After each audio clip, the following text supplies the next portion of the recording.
Muy buenos días, muy buenas tardes o quizás muy buenas noches, estimado oyente, según sea la hora y el país donde se encuentre escuchando este nuevo programa. Les habla nuevamente el pastor bautista Nikos Ricoy, director del programa Encuentros y del Ministerio Tinajas, llenando siempre a cada persona que nos escucha con el agua fresca y limpia de la palabra desde aquí en España. Muy bienvenidos una vez más a todos y como siempre muchas gracias por venir al encuentro de hoy de nuestro programa Encuentros.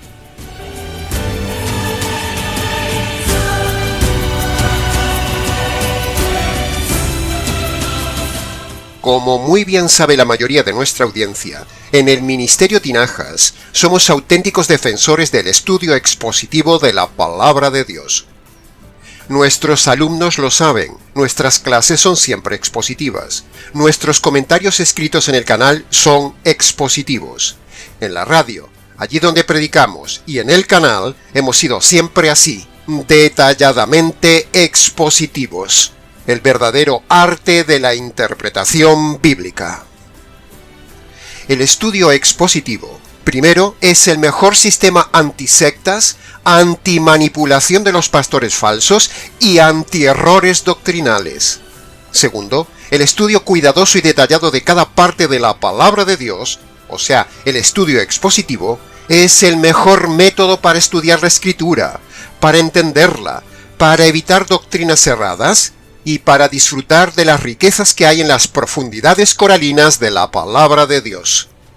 El estudio expositivo es como bucear lentamente entre las bellezas del fondo del mar, descubrir sus misterios, admirarnos de su abundancia, sumergirnos en su variedad, en sus maravillas y disfrutar así de algo tan hermoso como es la teología, el verdadero conocimiento del Trino Dios y sus pensamientos para el hombre, algo sublime.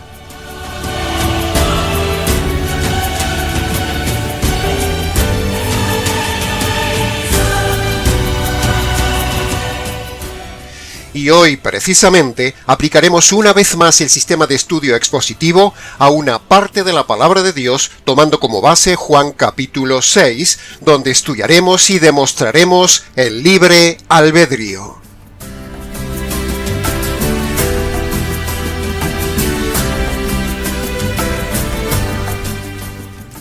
A lo largo de toda la Biblia, desde Adán y Eva, cuando recibieron libremente las vestiduras que Dios le dio, hasta el último acto voluntario de rebelión del hombre en el milenio, toda la Biblia demuestra radicalmente el maravilloso libre albedrío del hombre y, dicho en términos populares, la libertad de decisión humana en lo espiritual.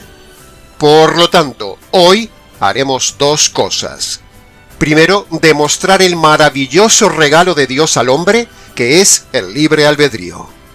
Y segundo, aplastar, denunciar y desmontar la mentira de que el hombre no tiene libre albedrío espiritual. Hay cientos de pasajes en la Biblia que demuestran claramente el libre albedrío del hombre. Por lo tanto, escuche bien, estimado oyente, este argumento. Si hay tantos pasajes que hablan del libre albedrío en la Biblia, entonces, los pasajes que usan los calvinistas para negar el libre albedrío del hombre necesariamente tienen que estar forzados y mal interpretados en su contexto, porque la Biblia no se contradice y en la Biblia solo puede haber una sola interpretación de cada tema, y gracias a la ley de la hermenéutica a fortiori o a la ley hermenéutica de la inferencia, concluiremos hoy que es imposible negar el libre albedrío en la Biblia. Pero hay por ahí una secta perversa que manipula y fuerza algunos pasajes para negar el libre albedrío. La Biblia muestra claramente, estimado oyente, los dos dones más maravillosos que Dios le dio al hombre y que debemos agradecer a Dios que nos hace semejantes a ellos: el razonamiento y el libre albedrío. Así que, dicho esto, le ruego preste atención al estudio de hoy, porque iremos rápido en el viaje submarino del tema de hoy. Entremos entonces en el análisis y comentario del primer pasaje, Juan capítulo 6, versículo 35. El que a mí viene, nunca tendrá hambre, y el que en mí cree no tendrá sed jamás. Como ha visto, he hecho énfasis en dos frases, el que. Cuando usted en la vida cotidiana, por ejemplo, dice, el que quiera agua, la tiene por ahí, y el que quiera jugos, los tiene aquí. Esa frase gramatical, el que, está demostrando inferencialmente que cada uno decide libremente lo que va a beber, sea jugo o sea agua en este caso. Es decir, esa frase, el que, infiere la libertad de decisión de cada uno. De la misma manera, estimado oyente, preste atención a esto. Cada vez que usted lee en la Biblia frases gramaticales como estas, el que, los que, aquel que y similares frases, eso habla e implica libertad, libre albedrío, libre decisión personal. Y aquí Jesús, en el verso 35, está mostrando teológicamente hablando que el hombre es libre de decidir si viene a él o no, si cree en él o no, y lo demuestra por medio de esa partícula gramatical, el que. Esto que decimos es tan claro que lo entiende un niño, es pura gramática básica. Cuando Jesús dice en el verso 35, el que a mí viene, eso infiere que hay gente libremente que va a él, y por deducción hay otra gente que no quiere venir a él. O sea, hay libertad. Y cuando dice, el que en mí cree, eso muestra también inferencialmente que hay personas que deciden creer y que hay personas que deciden no creer. O sea, hay libertad, así de sencillo. Ahí está la libertad de decisión espiritual humana, estimado oyente. Irrefutable argumento que se repite en el versículo 35 dos veces, se repite en todo el capítulo varias veces y se repite en todo el libro de Juan. Contundente. Pasemos ahora al análisis y comentario de Juan capítulo 6, versículo 37. Lo que el Padre me da, vendrá a mí, y el que a mí viene, no le echo fuera. Cuando llegamos al verso 37, que está después del verso 35, obviamente, vemos que toda persona que tiene sed espiritual y quiere ir libremente a beber, entonces el Padre lo toma de la mano y lo lleva a beber a Jesús, que es la fuente. Ese es el protocolo teológico, estimado oyente. El protocolo teológico que vemos aquí en estos dos versículos, el 35 y el 37. Todo empieza en la libre decisión del hombre de querer beber, versículo 35. Y entonces el Padre ve esa inquietud y esa necesidad en la persona de querer beber, lo toma, lo lleva al Hijo, y entonces el Hijo lo salva, como dice el versículo 37. Por eso dice el pasaje, lo que el Padre me da, o dicho en otras palabras, la persona que me trae el Padre, yo lo recibo, porque previamente esa persona se movió buscando satisfacer su sed, como vimos en el versículo 35. Nos preguntamos, ¿por qué se lo da el Padre al Hijo? Pues sencillo, estimado oyente, porque previamente el Padre vio que la persona buscaba satisfacer su sed, o sea, quería beber. Ahí empieza todo, en la decisión del hombre. Ahora, aprovechamos para decir que una cosa es el libre albedrío que tiene el hombre, y otra cosa es el no entendimiento de las Escrituras que también tiene el hombre.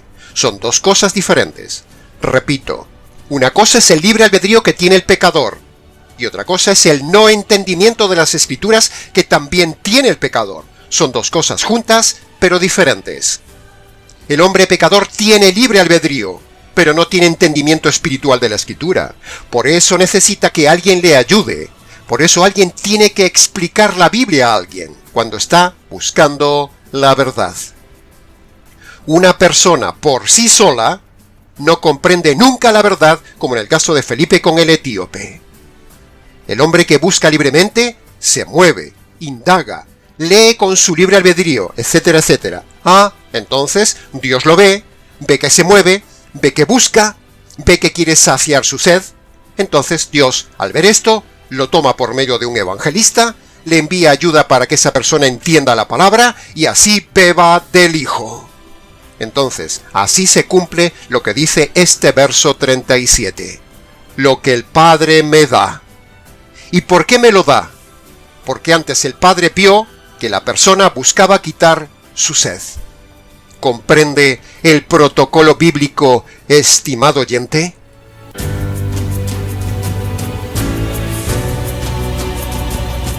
Pasemos ahora al comentario de Juan capítulo 6, versículo 40. La voluntad de Dios es esta: todo aquel que ve al Hijo y todo aquel que cree en Él tenga vida eterna. Aquí tiene una vez más nuestra tesis, estimado oyente. Fíjese la frase de libre albedrío: todo aquel que. Eso habla inferencialmente de libertad. En esa frase está subyacente, escondida, arropada, entre líneas, la libertad humana de la que venimos hablando. Es decir, el orden y voluntad divina en este versículo es esta: toda persona que libremente ve y cree en el Hijo, entonces ese tendrá vida eterna. No que el Padre le impone la vida eterna, no, eso no lo dice el texto. El verso habla de la libertad humana, no de la imposición divina en la salvación del hombre. Es maravilloso descubrir la libertad humana en tan solo 3 palabras, estimado oyente: todo aquel que. O dicho en otras palabras, toda persona que decide libremente creer, recibe vida eterna. Libertad, pura libertad. Maravilloso libre albedrío. Maravilloso regalo de Dios. Amén. Aleluya. Pasemos ahora al comentario de Juan capítulo 6, versículo 44, que dice: ninguno puede venir a mí si el Padre no le trae. Bueno, este es el versículo favorito de la secta de los calvinistas para decir que el hombre no tiene libre albedrío, que es Dios quien elige soberanamente a quien quiere para salvarle. Pero, el problema es que los calvinistas se olvidan de leer los versículos anteriores que nosotros ya le hemos explicado a usted. Versículos que hablan de libertad de decisión humana antes de que el Padre lo tome y lo lleve al Hijo. ¿Comprende, estimado oyente? Los calvinistas empiezan su teología en el versículo 44. Nosotros empezamos nuestra teología y defendemos nuestra tesis en el versículo 35. Los calvinistas ignoran el contexto, y eso es grave, muy grave, y hacen que, leyendo solo este pasaje, el pasaje del versículo 44, cambien la idea, o sea, hacen eisegesis, no exégesis contextual del tema. Nadie va a Jesús si el Padre no lo lleva, porque previamente ese hombre, libre y racionalmente, respondió a las señales de llamada que Dios le hizo. Todo hombre que usa su razón y usa su libre albedrío para buscarle, el Padre lo ve, entonces el Padre lo toma, el Padre lo dirige al Hijo, y es ahí cuando el Hijo lo salva. Ese es el bendito protocolo soteriológico divino, aquí en Juan capítulo 6 y en toda la Biblia. La ceguera espiritual, la muerte espiritual, la cárcel espiritual no anula la libertad humana que está en el alma. La libertad humana no está en el espíritu, estimado oyente, está en el alma, y el alma está viva. Una cosa es la muerte espiritual del espíritu humano, y otra cosa es el alma. El alma no está muerta, el alma está viva en todos los seres humanos, y por medio del alma, el hombre decide si su espíritu cobra vida. Pero, por supuesto, los calvinistas, para negar el libre albedrío, niegan que el alma y el espíritu son dos cosas diferentes.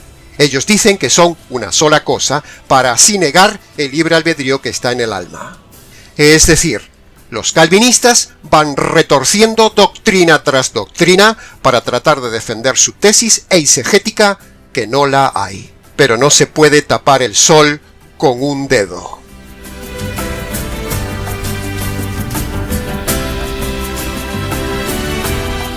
Escuche esto ahora muy importante, estimado oyente. Preste mucha atención, repáselo luego y mírelo en pantalla.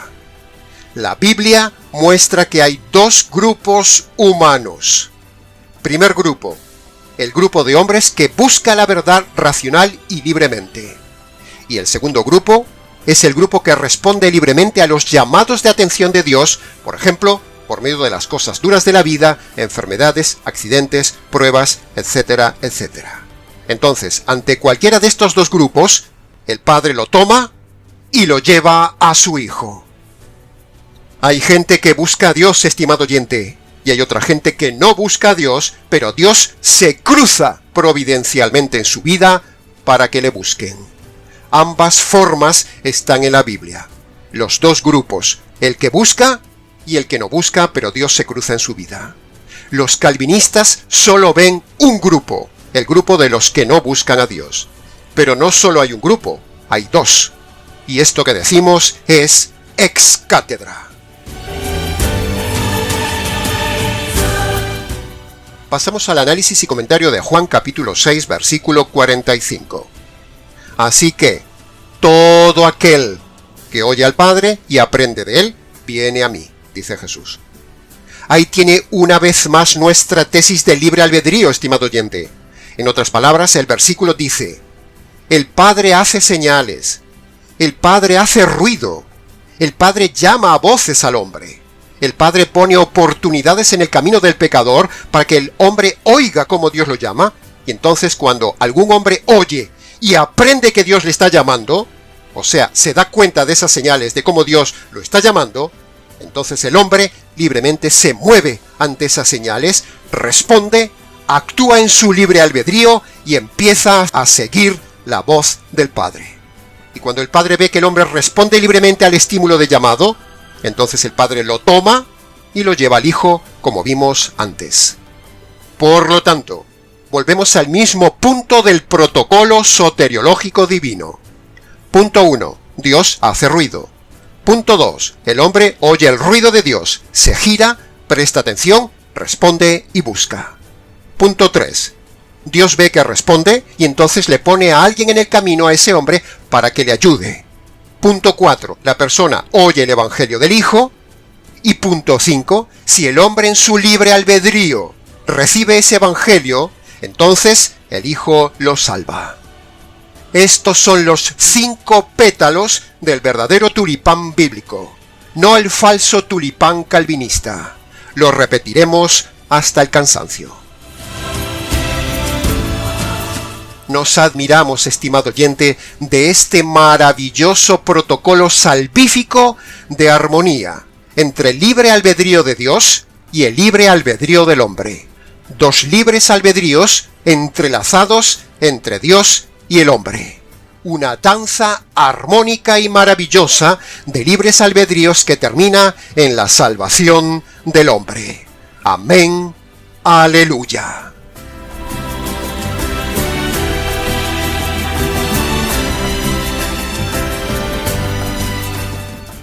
Pasemos ahora al análisis y comentario de Juan capítulo 6, versículo 47. De cierto os digo, el que cree en mí tiene vida eterna. Como se ha dado cuenta, he hecho énfasis una vez más en la partícula gramatical el que. A continuación del versículo 44, que suelen manipular los calvinistas, explicándolo a su manera, sin ver el contexto, tenemos otra vez otro pasaje con la frase gramatical que habla de libertad, el que. Por si no había quedado claro, antes y después del versículo 44, que es el verso que manipulan los calvinistas, Juan vuelve a mostrar la frase del libre albedrío diciendo, el que cree. Es decir, eso muestra que hay gente que decide libremente creer, y por lo tanto, por pura lógica, hay otras personas que deciden libremente no creer, como ya dijimos antes en el comentario del versículo 35. El mismo Juan dice esto muchas veces a lo largo de su Evangelio. Por ejemplo, en Juan capítulo 3, versículo 36. El que cree tiene vida eterna, pero el que se niega a creer no verá la vida. ¿Ve? Es irrefutable el libre albedrío. Aquí lo muestra Juan claramente en Juan 3:36.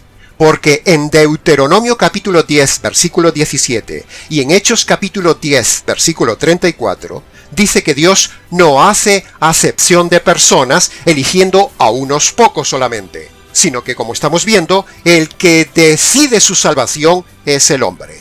Lo repetiremos hasta el cansancio para que quede bien claro.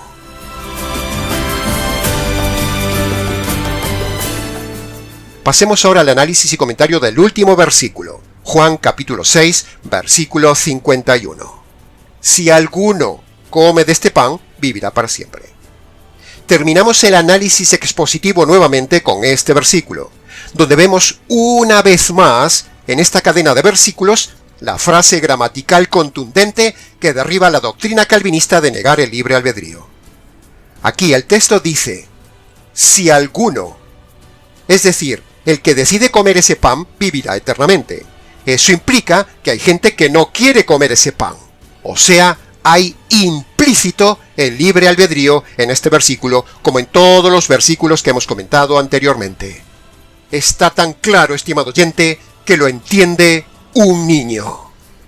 En todos estos pasajes de Juan hemos visto inferencialmente la libertad humana. En todo el Evangelio de Juan vemos siempre la libertad humana y en toda la Biblia también se muestra inferencialmente de muchas maneras la libertad humana. Maravillosa libertad humana.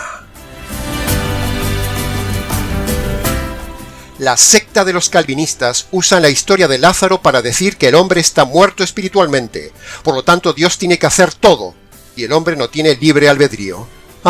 Pero entonces, si un calvinista usa el pasaje de Lázaro para tratar de demostrar la condición espiritual del hombre como muerto espiritual sin libre albedrío, entonces nosotros también los confrontamos con el pasaje donde el Señor le pregunta al enfermo imposibilitado, en Juan capítulo 5, versículo 6, lo siguiente: ¿Quieres ser sano? ¿Ve? Ahí tiene, estimado oyente, cómo Jesús está dando oportunidad de libre albedrío a un hombre paralítico. ¿Paralítico? Sí. ¿Sin libertad? No. De la misma manera en lo espiritual. ¿Paralíticos? Sí. Pero sin razonamiento y sin libre albedrío, no. Pero si a esto le sumamos lo que dice Juan capítulo 5, versículo 40, que dice: No queréis venir a mí para tener vida. ¿Ve? Ahí tiene el libre albedrío perfectamente contextuado en el tema de la salvación. Jesús está diciendo que el hombre no quiere. Eso habla de libertad. O sea, ambos pasajes, Juan capítulo 5 versículo 6 y Juan capítulo 5 versículo 40, complementan lo que hemos dicho antes. Hablan de total libre albedrío por parte del hombre en un contexto de salvación. Argumento calvinista derribado. El hombre es libre, aún en su estado de imposibilidad salvífica. El hecho de que no podamos ganar ni fabricar la salvación, soberanamente diseñada por Dios, no impide que podamos escoger libremente esa salvación. Que conste en acta. Y para terminar nuestra tesis anticalvinista y en defensa del libre albedrío, escuche ahora este razonamiento sacado de Génesis. Preste atención y síganos atentamente. Punto número 1. El hombre en Génesis, después de la caída, aún pudo oír la voz de Dios. Por lo tanto, esto demuestra que el hombre no estaba totalmente inhabilitado en lo espiritual. No fue Dios que le abrió el oído. Adán ya lo tenía abierto aún en estado de caída. Punto número 2. Dios, en su libre albedrío, decide llamar y buscar al hombre. Punto número 3. El hombre en su libre albedrío decide libremente salir del escondite y decide libremente hablar espiritualmente con Dios. Por lo tanto, el hombre no está inhabilitado, como dicen los calvinistas. El modelo de Génesis es anticalvinista. Punto número 4. Dios decide libremente hacer el sacrificio del animal inocente a favor del hombre culpable. Y punto número 5. El hombre decide libremente recibir los vestidos que Dios le da. El hombre no se niega, no se resiste, no sale corriendo. Dios no se lo impone. El hombre pudo haberse negado a recibir los vestidos de Dios, pero no lo hizo. Eso habla del libre albedrío del hombre ante Dios en la salvación. ¿Ve cuánta abundancia de libre albedrío hay por parte de ambos, el hombre y Dios, en Génesis? La misma libertad que ejerce Dios, el ser espiritual perfecto por excelencia, también la ejerce el hombre pecador caído. Ambos, el perfecto y el imperfecto, usan la libertad en los mismos actos entre ellos. ¿No le parece increíble la evidencia del libre albedrío? A ver qué calvinista derriba esta contundente argumentación del libre albedrío en Génesis después de la caída. Que conste en acta. Si la salvación no fuera por libre albedrío, sino robótica, como dicen los calvinistas, entonces el hombre racional, creado por un Dios racional, podría reprocharle al Dios racional que Dios no le dio una oportunidad para salvarse. Y entonces todos los seres del universo racionales, creados por Dios, verían a Dios haciendo acepción de personas. Pero, la Biblia dice en Romanos capítulo 3, versículo 19, que Dios tapará toda boca, porque Dios le dio oportunidad a todos los hombres por cuanto, en Romanos capítulo 3, versículo 26, dice claramente que Dios declara justos a los que libremente creen en la propiciación de Jesús. Ahí lo tiene, la misma partícula gramatical que hemos estado analizando a lo largo de todo el estudio. Y cuando vengan los calvinistas a argumentar con Romanos capítulo 9, o con Efesios capítulo 1, les taparemos la boca porque en Romanos capítulo 9 no se habla de elección para salvación, sino que se habla de elección para una función. No existe tal cosa en la Biblia como elección de Dios para salvación del hombre, no. Pero sí existió elección de Dios para hacer una función. Pero ni siquiera la elección para funciones existe ya hoy. Eso también ya se acabó. Lo único que existe es el libre albedrío. No existe elección para salvación y ya no existe elección para funciones. En cuanto a Efesios capítulo 1, ahí no habla de elección individual, sino de elección colectiva. Es decir, Dios, en el consejo eterno, eligió salvar a todos los hombres por medio del Evangelio. Y el que recibe ese Evangelio, ese es un elegido. Esto que decimos es ex cátedra. Así que, antes de terminar, le invitamos a que use su libre albedrío, estimado oyente, que use su razonamiento, que use su voluntad y obedezca las dos condiciones que Jesús le pone a usted en Marcos capítulo 1, versículo 15, para el perdón de sus pecados y para ser salvo de la condenación eterna. Le rogamos, estimado oyente, que decida libremente ir a su habitación y allí, en sus rodillas y en sus palabras, obedezca las dos condiciones bíblicas con los 5 puntos del verdadero tulipán bíblico que le detallamos a continuación. Síganos en pantalla. Primera condición con sus 2 puntos. Punto número 1. Usted, estimado oyente, debe reconocer ante Dios que es un delincuente a causa de los delitos cometidos libremente en toda su vida por haber roto las leyes de Dios. Punto número 2. Usted también debe reconocer de forma concreta ante Dios sus pecados pasados y debe abandonar sus pecados presentes. Estas dos partes son el arrepentimiento de Marcos capítulo 1, versículo 15. Ahora, la segunda condición con sus 3 puntos son: punto número 1.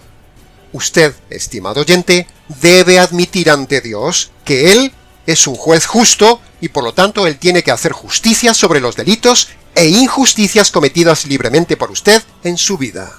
Dios no puede saltarse la justicia que merecen sus injusticias, estimado oyente, sencillamente porque Dios no es un Dios bonachón ni consentidor, ni le perdona por el simple hecho de pedir perdón ante Él, como dicen por ahí. ¡No! Entienda bien esto, estimado oyente. Dios es un juez justo y paciente. Punto número 2. para que esa justicia divina que usted merece recibir no le cayera encima a usted, un día el juez mató a su hijo para descargar en él la justicia que merecen sus injusticias. Esto es el Evangelio que usted debe creer. Esta es la buena noticia que usted debe creer. Y punto número 3. Usted ahora debe libremente apropiarse por la fe de esa justicia caída en la cruz sobre el Señor Jesús. Todos estos 3 puntos que hemos dicho es la segunda condición. Entonces, en resumen, todos estos 5 puntos de la verdadera doctrina de la gracia es el verdadero tulipán bíblico que usted debe creer. Cualquier otro tulipán es falso. El que tenga oídos, que entienda. Y hasta aquí, estimado oyente, con el mensaje del día de hoy. La evidencia irrefutable del libre albedrío en el proceso salvífico. Mucho más se podría haber dicho de este tema técnico, pero, con lo dicho, es suficiente. El que tenga oídos, que entienda. Para preguntas, comentarios y demás, si quiere, escríbanos. nicos@gmx.es. Les ha compartido la verdad, solo la verdad y nada más que la verdad del tema, este expositor bíblico, Nikos Ricoy, del Ministerio Tinajas, desde aquí en España, para todo el mundo hispanoamericano. Será entonces, con el gusto de siempre, hasta nuestro próximo programa Encuentros.